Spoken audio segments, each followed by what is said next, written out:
Tuwang-tuwa na naman nga ako sa bagong umaga dahil nga ito ang aking nabungaran. Mayroon kaming mga hinog na naman na saging. Ayan, gagawin ko na naman yan ng pancake na saging. Ayan, dahil marami siya. Hindi naman kaya namin to kainin ng sabay-sabay.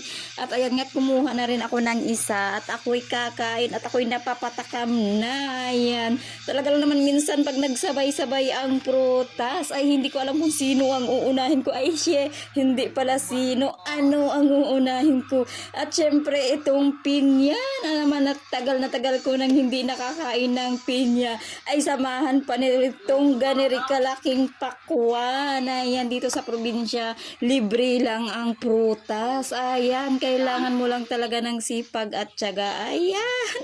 O diba nakakatuwa, pero yung pakwan at pinya hindi po namin tanim yan, pero syempre bigay lang din po yan sa amin. O diba napakagandang blessings yan sa umaga, kaya maraming salamat sa nagbigay niyan.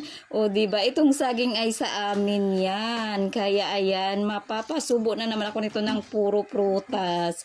Yan lamang po, maraming salamat, bye bye and God bless.